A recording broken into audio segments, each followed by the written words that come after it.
You're not afraid of the dark, are you? Don't be afraid. Come with me.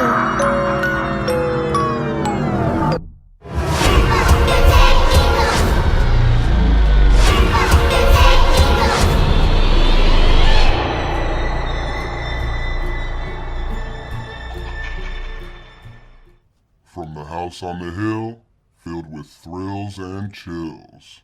Turn off the lights and light a candle. Pull up a seat if you will. You are listening to Lights Out Radio.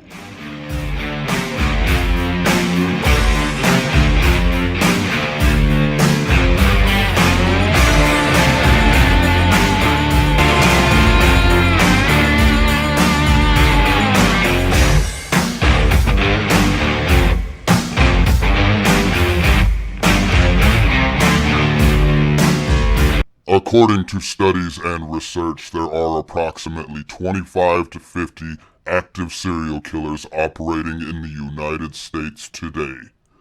The average person unknowingly walks by about 15 murderers in their lifetime. You are now tuned in to Serial Killer Saturday. And welcome back, everybody, for another edition of Lights Out Radio. I'm Justin, your host. And this is a Serial Killer Saturday edition. I hope everybody had a wonderful week. Now let's just keep it moving and jump right into this. Yeah. Now for a quick update that kind of pulled at my heartstrings a little bit.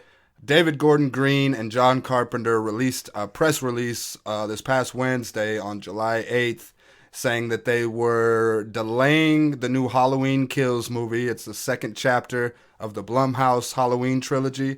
They delayed it, so it's not coming out until October of next year now. Now that is sad. My favorite horror villain for sure, my favorite fictional serial killer, he just moved like an assassin. Like there was no bullshit about him. In and out, done. He just stalked the prey, took care of the prey, and that's it. I always thought the storylines were good. All the different mask changes throughout the movies has always been cool to me.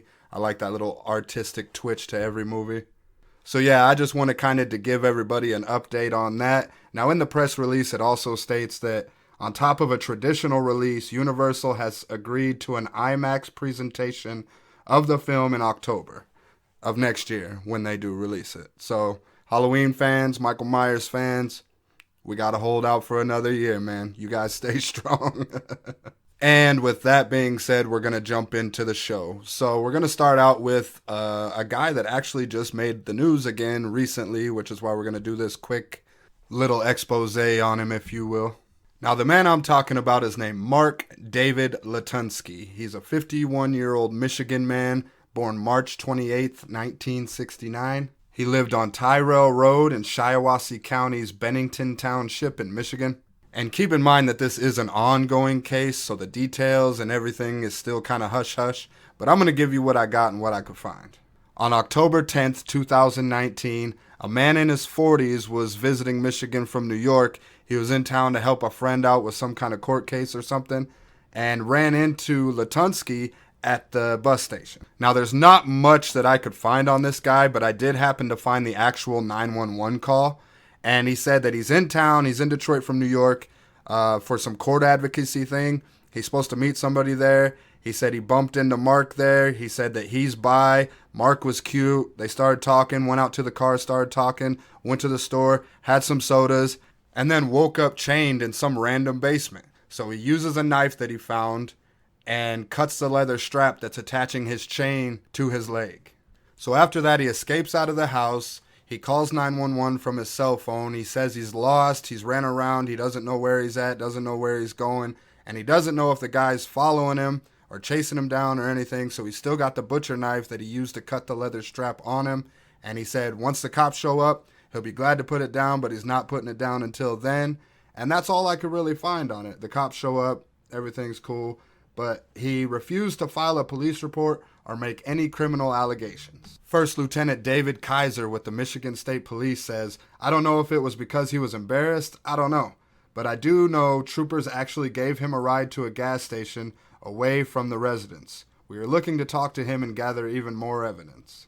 First Lieutenant Kaiser also states that he believes a New York man actually returned to Latunski's house and stayed for 2 or 3 days after the October incident. Kaiser also went on to say that there are different sexual acts that other people like. Not to judge, it's different and it's not for everybody. But people that are into bondage and the S&M, that is a different type of lifestyle, and it may seem strange to other people, but to those people it's not. And let's fast forward a month later to November 25th, 2019. At about 5 p.m., a 911 call was placed by a 29-year-old wearing nothing but a leather kilt. He told the dispatcher that he was not from the area and that he was, quote, trying to get away from some creepy guy that had him tied up in a basement, and that the creepy guy was chasing him, end quote. And since he wasn't from the area and didn't know where he was, the dispatcher at 911 had him run up to the closest house that he could find, which ended up being Latunski's neighbor, who I'm sure was kind of freaked out at the fact that some guy's randomly banging on his door asking for help while he's wearing nothing but a leather kilt. But regardless, after a while he ends up giving him the address and the cops show up. And according to police, upon arrival, what they found was that Latunski was only chasing him because he left the house with a $300 kilt that he wanted back. And the 29-year-old told police that he had been chained in Latunski's basement. First Lieutenant Kaiser states that he said he became frightened or spooked and that's why he ran from the house. Everything that happened in the house was consensual. Nobody wanted to file a complaint or file a police report. No criminal act was discovered, and there was nothing we could do as law enforcement. The younger man put on clothes, and the kilt was returned back to Latunski. The 29-year-old advised he did not want a report to go to the prosecutor's office, and he was not looking for any type of criminal charges. And that was the end of that whole situation. And that leads us to 1 month later on Christmas Eve 2019, where 25-year-old Kevin Bacon told his roommate that he was going to hook up with a guy he met on Grindr. Now, if you don't know what Grindr is, it's a hookup site for the LGBTQ community or app, hookup app, whatever you want to call it. And the roommate also told police that Bacon had texted her to let her know that he was having fun and would be coming home late. But he never did show up. So the next day, Christmas Day, Kevin's dad calls the police because his son didn't show up to the family Christmas gathering. And Kevin's car was found at a local dollar store, which contained his phone and wallet. Police found messages on the phone between Bacon and Latunski, which led to them at Latunski's home on December 28th doing a welfare check. And the police noted that Latunski did let them check the house willingly. And when they were checking the basement, they found a hidden room. Now there in that hidden room in the basement, Bacon was found hanging deceased and naked from the ceiling. Latunski admitted to killing Bacon, explaining that he stabbed Bacon in the back of the neck and slit his throat before hanging his corpse upside down by its ankles with a rope. Latunski also admitted to cutting off Bacon's testicles and eating them. Investigators believe he was killed either on Christmas Eve or on Christmas Day. So Latunski was arraigned by video on December 30th on 1 count of open murder, which means it's not yet determined if he'll be charged with first or second degree murder, and 1 count of mutilation of a dead body. The court ordered a competency exam on January 8th, and a physician found Latunski incompetent to stand trial on February 27th. So now there's a 15-month window to see if Latunski can be found competent to stand trial. And his public defender has also issued a plea of insanity. And on Monday, June 29th, Mark David Latunski was transferred to the State Center for Forensic Psychiatry for the 15-month window of evaluation and treatment. So I guess we'll just see where it goes from here and see what happens. But I will say that this case is probably a word to the wise about people using dating and hookup apps and sites. I mean, you just never know whose web you're going to wander onto. And with those updates and up to speeds, we're going to cut to a commercial break. And when we come back, we're going to come back to today's topic, Harold Shipman, a.k.a. Dr. Death. Stay tuned, yeah.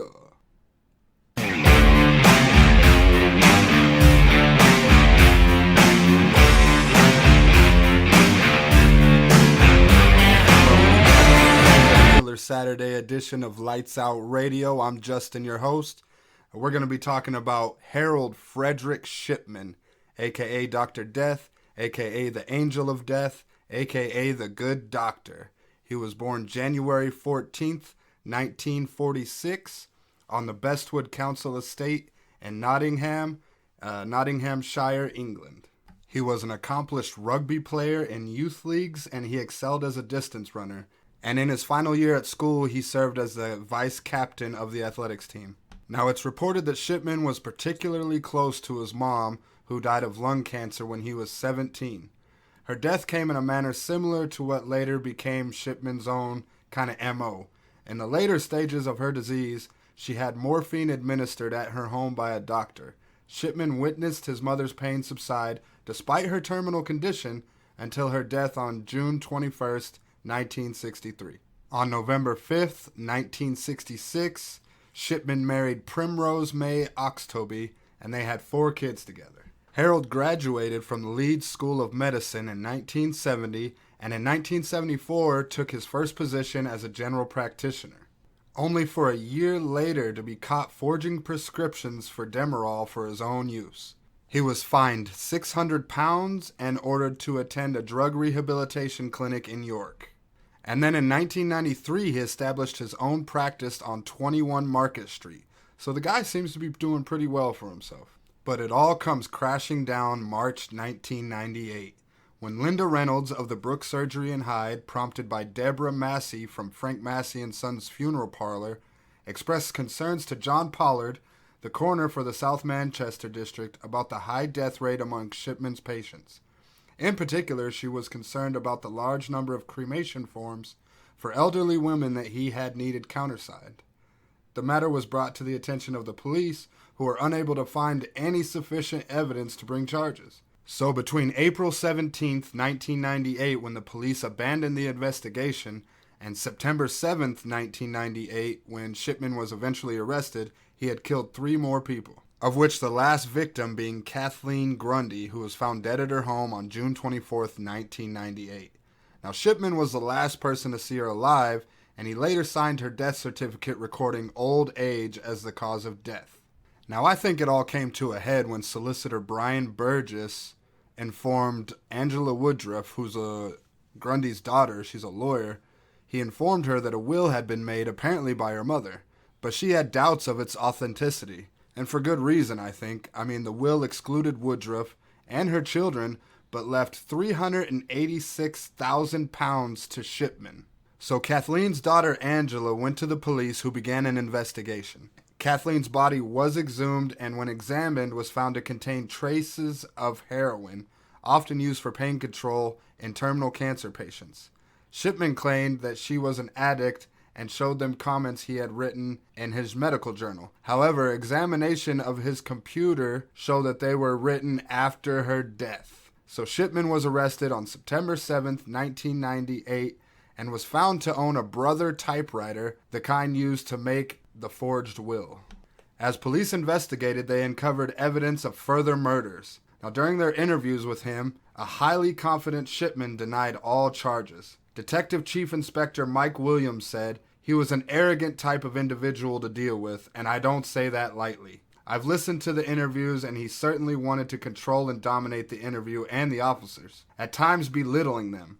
He was treating this as some sort of game, a competition, pitting what he considered to be his superior intellect to those of the officers who were interviewing him."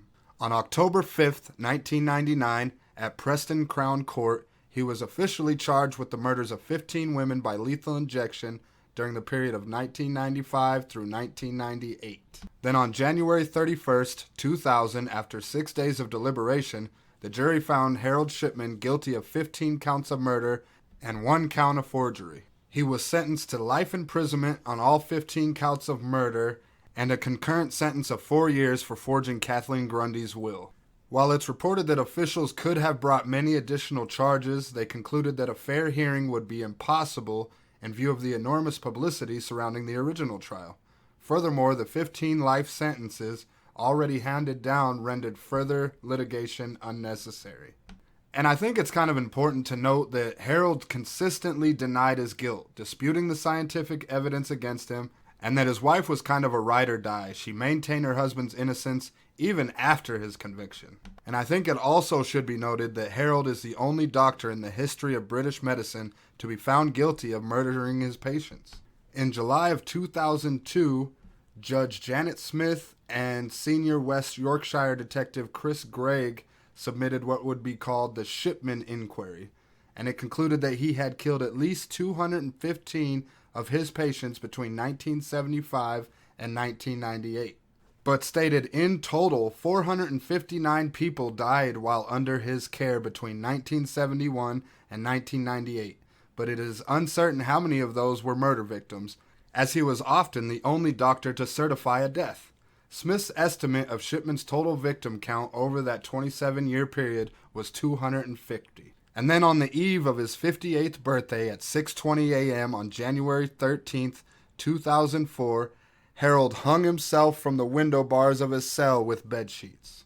He was pronounced dead at 8:10 a.m. Some of the victims' families said that they felt cheated, as Shipman's suicide meant that they would never have the satisfaction of his confession nor answers as to why he committed his crimes. The South Manchester coroner, John Pollard, who knew and worked with Shipman, has his own theory about the doctor's motives. The only valid possible explanation for it is that he simply enjoyed viewing the process of dying and enjoyed the feeling of control over life and death. Literally, over life and death. In 2005, it came to light that Harold may have been stealing jewelry from his victims. In 1998, police seized over 10,000 pounds worth of jewelry they found in his garage. And on that same year, July 30th, 2005, a memorial garden to Shipman's victims called the Garden of Tranquility opened in Hyde Park. And there you have it, guys. That is the story of Harold Frederick Shipman, a.k.a. Dr. Death, a.k.a. the Good Doctor, a.k.a. the Angel of Death. I hope you guys enjoyed the show. Thank you for stopping by, and stay tuned for next week's episode. I'm Justin, your host, and this is Lights Out Radio. Stay spooky, my friends.